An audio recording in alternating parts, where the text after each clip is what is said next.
À Vivaleux, on s'est promené dans les rues de Montréal, j'ai changé de voiture de police, on s'est encore promené dans les rues de Montréal. Et finalement, je suis arrivé à 100 mètres de l'endroit où j'avais été arrêté. Et ils m'ont transféré dans un fourgon cellulaire. Et ce soir-là, il faisait à peu près 35 degrés. Et c'est un fourgon en métal, donc sans air, sans eau. Il faisait une température épouvantable. J'avais les menottes qui m'écrasaient les poignets. J'avais de la difficulté à respirer.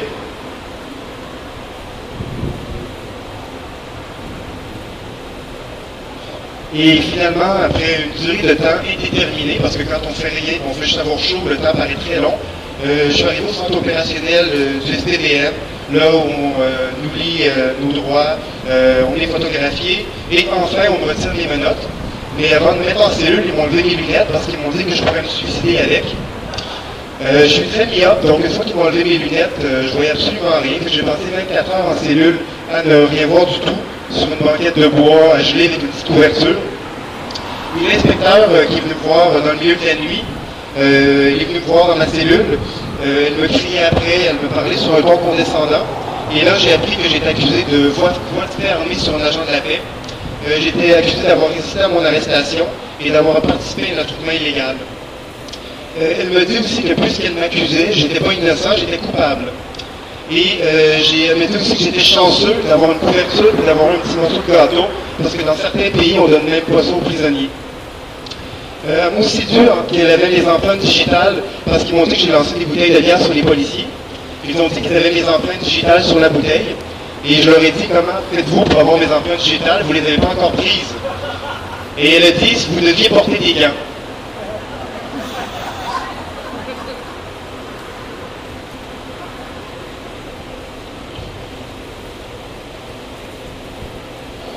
Et ensuite, elle me dit aussi qu'ils avaient une vidéo dans laquelle ils me voyaient lancer une bouteille de bière. Et je lui ai dit que j'ai hâte de voir la vidéo qui va m'innocenter. Et finalement, la conversation s'est terminée. Elle a dit, puisque je n'ai pas coopéré, c'est pas le lendemain que je vais voir le juge, c'est 2 jours plus loin. Donc, après avoir subi l'hospitalité du SPVM pendant un bon bout de temps, c'était pas très joyeux de passer encore 2 jours de plus assis sur une banquette de bois à rien faire. Et je voyais rien du tout. Et le temps est très long à manger des gâteaux et à boire du jus d'orange sucré. Et finalement, c'est le lendemain matin quand même que je suis allé voir le juge, donc elle m'avait menti. Et la policière qui m'a pris mes empreintes digitales, elle m'a dit que j'avais des belles empreintes digitales. Et elle m'a recommandé de ne pas faire d'autres crimes, parce qu'avec des belles empreintes digitales comme les miennes, c'était facile de me retrouver. Et c'est ça qui m'a fait dire finalement que quand le SPVM nous arrête, la présomption d'innocence, elle n'existe pas parce que tout le monde nous traite comme si on était coupable, si on avait fait quelque chose déjà.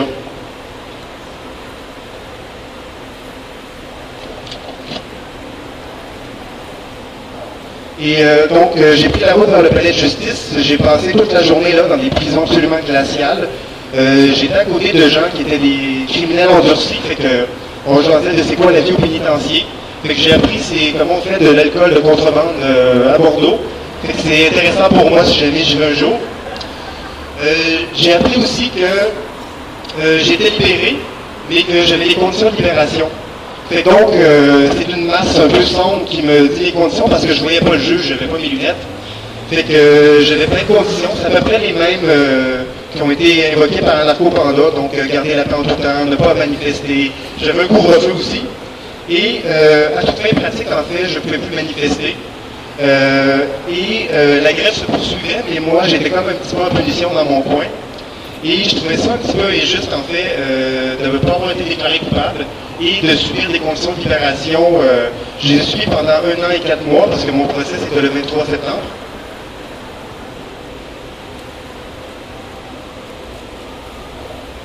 Et c'est ça, donc, quand je suis allé en cours, ce qui est intéressant, c'est que plutôt une semaine avant que je passe en cours, la procureure m'a fait une offre.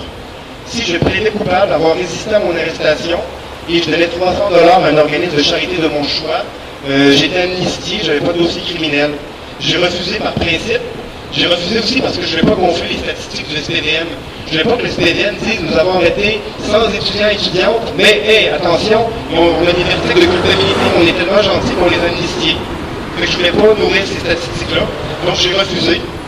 Et le jour même à la cour, 2 policiers sont venus témoigner contre moi et leur version était complètement contraire l'une de l'autre. Pour le premier policier, la manifestation était composée de 30 personnes nous étions paisibles, et il m'a vu lancer une bouteille de bière. Pour le deuxième policier, il y avait à peu près 10 000 personnes dans les rues, et il m'a vu lancer une dizaine d'objets. Donc j'ai lancé des boules de billard, j'ai lancé des roches, j'ai lancé des bouteilles, bref, mon sac devait être plein de choses, là. Il y a tout juste des boulons de fer que je n'ai pas lancés selon lui. Donc, quand la procureure a demandé aux policiers si j'avais résisté à mon arrestation, le premier a dit ben, il a dû résister, il résiste normalement dans ces cas-là. Et le deuxième policier il a dit que je m'étais raidi quand ils m'ont mis les menottes. Donc, ça, c'était le chef d'accusation pour lequel je devais plaider coupable pour avoir l'amnistie. Donc, quand la procureure s'est levée à la fin pour faire son plaidoyer, elle a dit bon, ben, on va oublier d'avoir résisté à son arrestation, je vais me concentrer sur le voie de fait. Et finalement, elle a parlé pendant 30 secondes parce qu'elle n'avait pas grand-chose à dire. Et le juge, finalement, il m'a déclaré, il m'a innocenté en disant qu'ils n'avaient pas assez de preuves contre moi. Je suis ressorti de cette épreuve-là. Je ne dirais pas que j'ai apprécié l'expérience. Et je pourrais même dire que après cette expérience-là, c'est très difficile d'être nuancé quand je parle de la police. C'est très difficile d'être nuancé quand je vois comment ils gèrent les manifestations. La violence qu'ils utilisent et à quel point, une fois qu'ils arrêtent quelqu'un, peu importe ce qu'il a fait, ben on va lui mettre des accusations. J'ai aussi appris que d'avoir réussi à son arrestation, c'est un bonus. Ça vient toujours en prime, en fait. Peu importe ce qu'on fait, ils nous mettent bonus. C'est comme la petite cerise sur le Sunday, ils vont toujours nous la donner, donc ils sont très gentils. Et j'espère aujourd'hui que ce qu'on fait en parlant ici, ça peut avoir peut-être un impact. Et qu'éventuellement, ce genre de comportement-là puisse ne pas se reproduire. Merci beaucoup.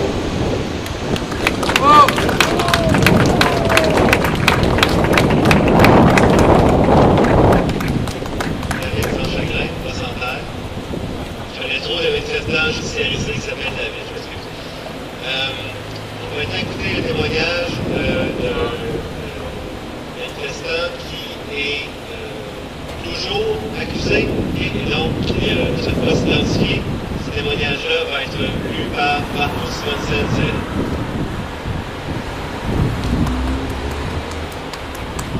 Bonjour. Donc moi je pourrais vous parler 4 heures des histoires de Cécile, des autres, des amis, mais je ne suis pas là pour ça. Je suis ici pour prêter ma voix à quelqu'un d'autre. Ici on a un autre texte qu'on avait en réserve sur un manifestant pendant le plan Nord qui avait été accusé pour recel, pour avoir trouvé une clé de voiture de police. C'est ça, à suivre. Bonjour, je suis un jeune étudiant en sciences de l'éducation. J'ai été arrêté dans une manifestation au mois de juin 2012. Ma saga, si je peux l'appeler ici, n'est toujours pas terminée.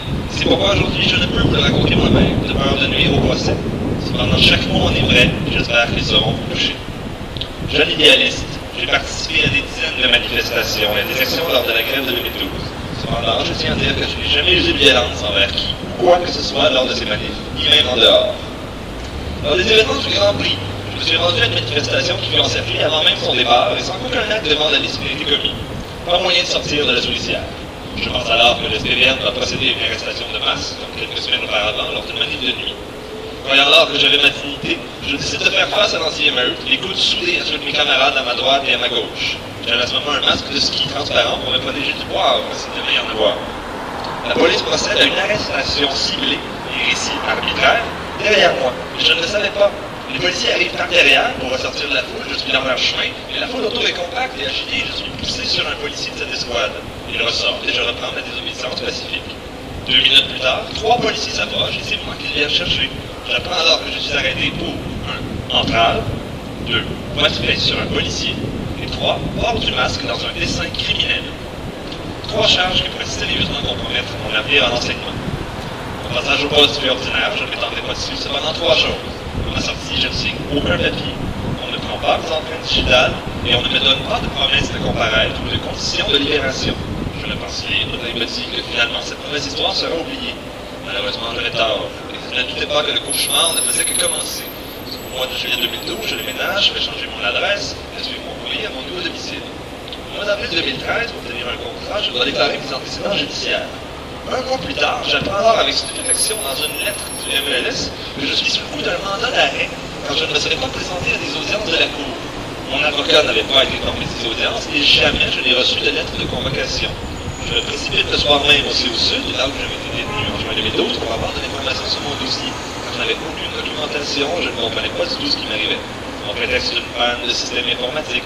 On va remettre un simple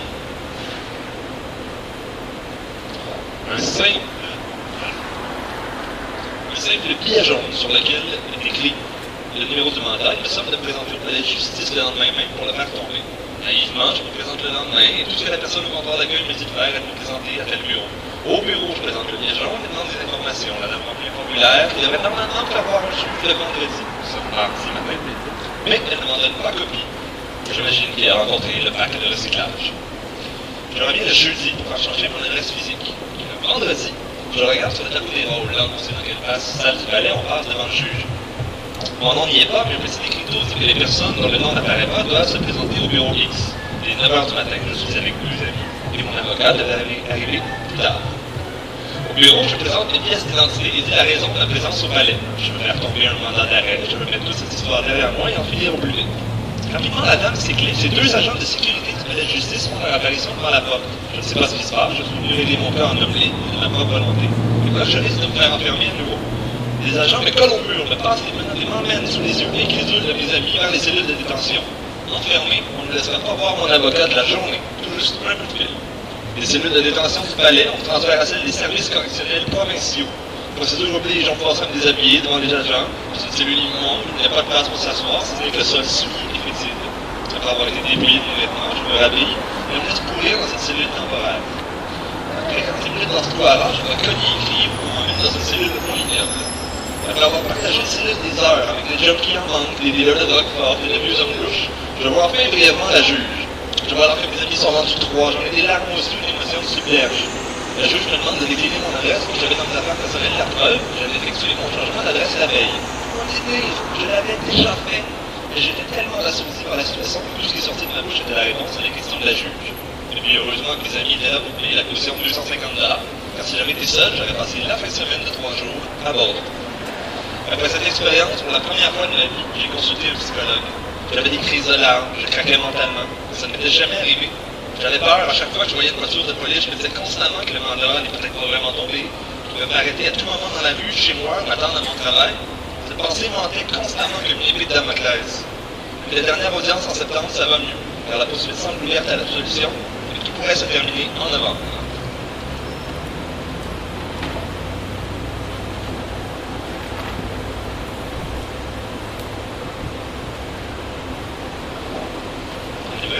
Pour terminer, je vois que mon cas est loin d'être pire que celui de plusieurs camarades de guerre. Je refuse de m'apitoyer sur mon sort. Défendre un idéal d'accessibilité à l'éducation, au patrimoine des connaissances humaines devrait être encouragé et non vu comme un acte criminel. Pour avoir été présent tout au long des procédures, je voudrais remercier le travail de M. Denis et Étienne Poitras, avocat.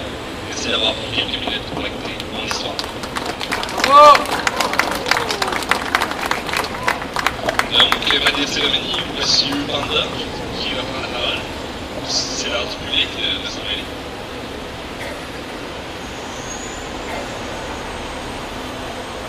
L'animateur, je crois. Oui, l'animateur.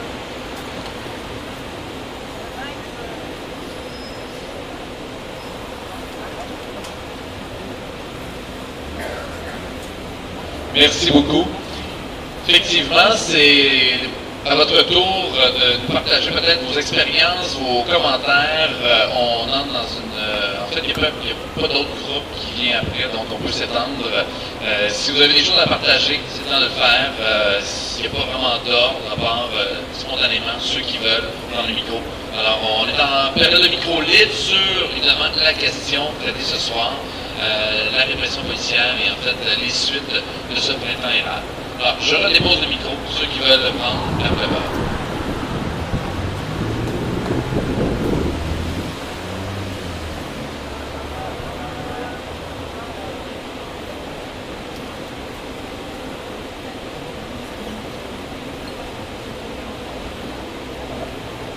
Bonsoir tout le monde. Moi, je chante dans la chorale du peuple, peut-être vous l'avez vu, quelque part dans une manif où j'ai chanté ou dans des événements engagés. Et là, je ne peux pas parler de mon expérience parce que, comme quelques camarades ici, j'ai des conditions et je suis en cours avec des accusations qui peuvent me donner un dossier criminel. Donc, mon avocat m'a dit de ne pas en parler. Mais je veux juste dire que il faut vraiment penser à tout ce silence maintenant, tous ces arrêtés avec des accusations criminelles et comment ils doivent se taire. Parce que, tu sais, comme moi j'ai enseigné au Québec comme enseignant pendant 2 ans dans les écoles secondaires. Maintenant, je fais ma maîtrise, je veux y retourner, donc je ne peux pas dire n'importe quoi, je veux que ça passe bien. Et il y en a d'autres aussi qui doivent se taire. Et c'est vraiment triste parce que c'est vraiment maintenant où les gens veulent savoir quelles sont ces histoires. Bref. Et je veux juste, dans ce silence, je ne veux pas être totalement muselé. Je vous propose une chanson de la chorale du peuple qui traite de l'impunité policière, la répression policière. Est-ce que vous voulez en entendre une?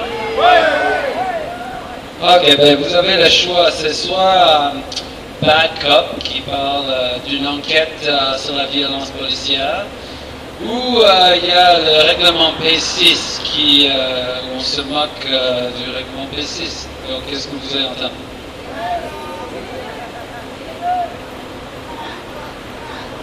Bad Cop. Ben, est-ce que je fais les deux? Ok, t'inquiète, ok.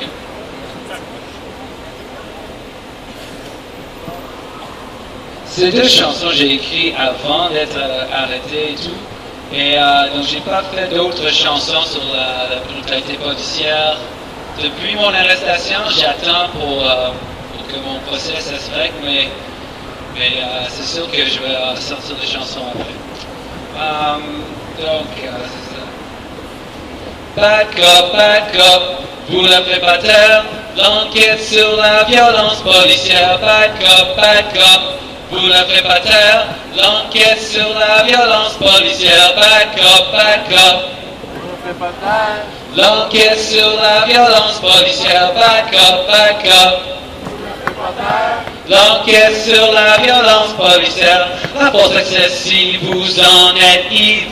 Dérivez quand la manif arrive. Les étudiants ont de l'audace. Vous leur pitchez une bande à la face. Vous justifiez par vos attaques lorsque vous chargez à coups de matraque. Le gouvernement devrait dénoncer vos actes de brutalité. Bad cop, vous ne ferez pas taire. L'enquête sur la violence policière. Bad cop, vous ne ferez pas taire. On vous a vu tripper à Trois-Rivières, à 4 pour battre un suspect à terre. On vous a vu tirer dans la rue, un itinérant et passant abattu. On vous a vu tuer Villanueva, les enquêtes de la SQ ne marchent pas. On veut une enquête indépendante, sans quoi la justice est défaillante. Bad cop, vous la ferez pas taire. L'enquête sur la violence policière. Bad cop, vous ne ferez pas taire. L'enquête sur la violence policière. Faut pas vous mettre tous dans le même bateau. Il y en a qui font bien leur boulot. Je sais pas, c'est difficile de parler des nuances, mais vous recevez des consignes d'en haut qui perpétuent une culture de bourreau. Vous opprimez les marginalisés, vous agissez en toute impunité. Dans le métro ou dans le char, police partout. Police partout. Police partout. Bad cop, vous la ferez pas taire. L'enquête sur la violence policière. Bad cop, vous ne ferez pas taire. L'enquête sur la violence policière. Vous ne ferez pas taire. L'enquête sur la violence policière. Bad cop, vous ne ferez pas taire. L'enquête sur la violence policière. Police partout. Justice nulle part.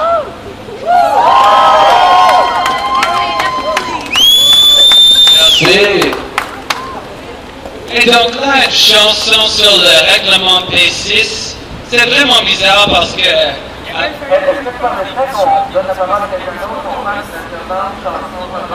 cool, ouais. Ok, à plus tard. Bonjour tout le monde. C'est tout bon. On voit que attendre à la police le pouvoir de créer une réalité. Par exemple, il décide si quelque chose est un attroupement illégal ou non. Je me rappelle le 4 août 2012, il y avait un petit groupe, beaucoup de gens assez vieux, il y avait au moins 2 en fauteuil roulant, c'est la rue Ontario. Petit groupe avec des casseroles, beaucoup de comme ça. Ah, très paisible. Et soudainement, la voiture déclare c'est un attroupement illégal. Selon le code criminel, vous êtes accusé au criminel si vous ne dispersez pas. Retournez chez vous, ils ont dit. Et ça, pour avoir un attroupement illégal, ceux dans les entours doivent avoir peur de l'attroupement. Alors en cours, jamais est-ce qu'on pourrait dire qu'on aurait peur de ce groupe-là. Mais quand même, on décide, on crée une réalité non existante. Et quand on a le pouvoir d'interpréter la réalité au terrain et on l'abuse d'une manière tactique, ça, dans mon opinion, est un abus qui est un crime contre la réalité et la vérité. Ainsi que c'est fait au fin de essentiellement supprimer des gens.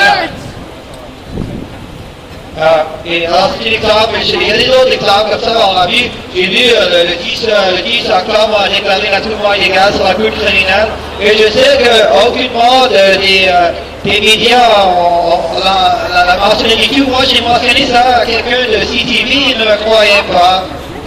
J'ai vu, j'étais là, j'ai vu, mais il ne me croyait pas. Je sais, je connais assez bien le dossier avec ce qui est arrivé avec cette accusation de menace de mort et tout ça.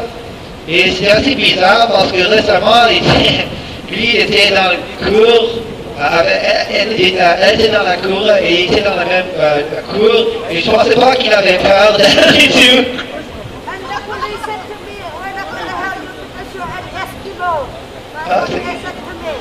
Ok, c'est bon.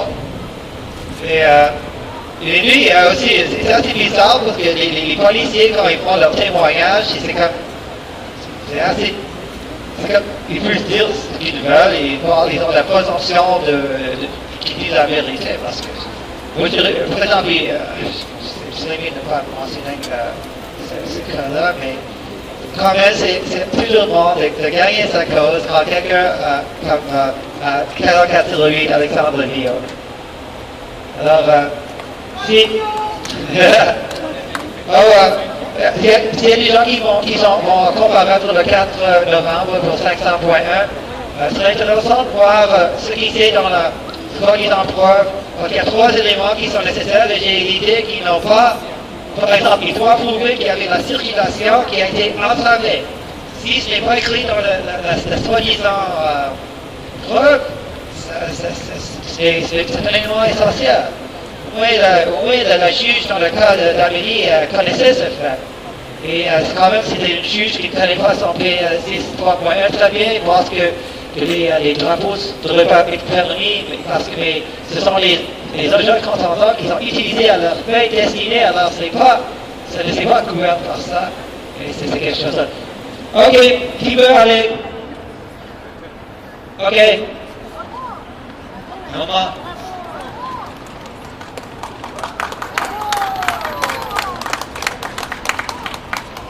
Bonsoir tout le monde. Moi, j'ai commencé à manifester en février 2012, durant la crise étudiante. Qu'est-ce qui a fait grimper ma frustration au niveau policier?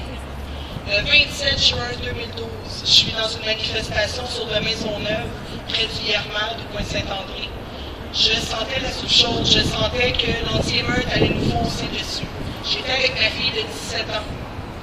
J'ai décidé de dire à ma fille, on va rentrer dans le métro, on va quitter parce que ça ne me tentait pas qu'elle soit victime de brutalité policière.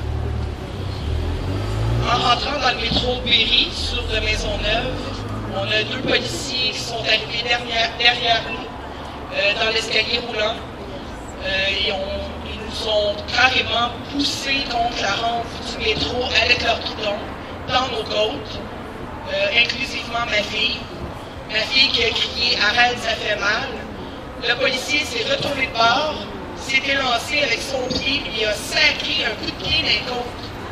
Je suis une mère avec ma fille de 17 ans, un policier la pousse sur le champ de dilemme. Est-ce que je frappe le policier pour défendre ma fille?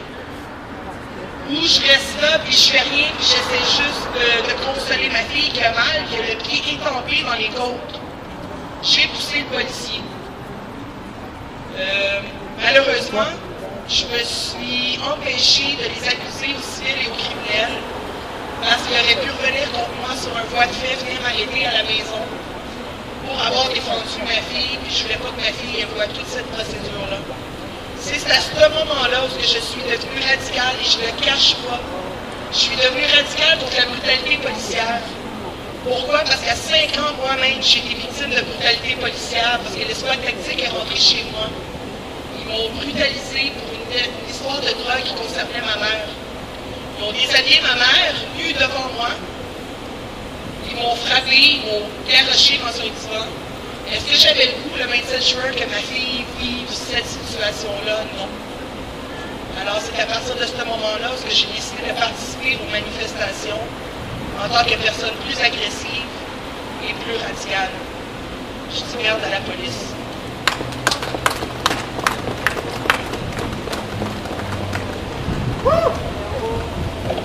À l'heure actuelle, à Montréal, il y a une manifestation pour l'indépendance du Québec. Qu'on soit d'accord ou pas, j'ai pas de point de vue sur le sujet. J'en ai un, mais je le garde pour moi. Par contre, ce que j'ai entendu tantôt à Émilie Gamelin, c'est les policiers dire cette manifestation est illégale. Nous allons procéder aux arrestations si vous faites ci ou si vous faites ça. De quel droit un groupe qui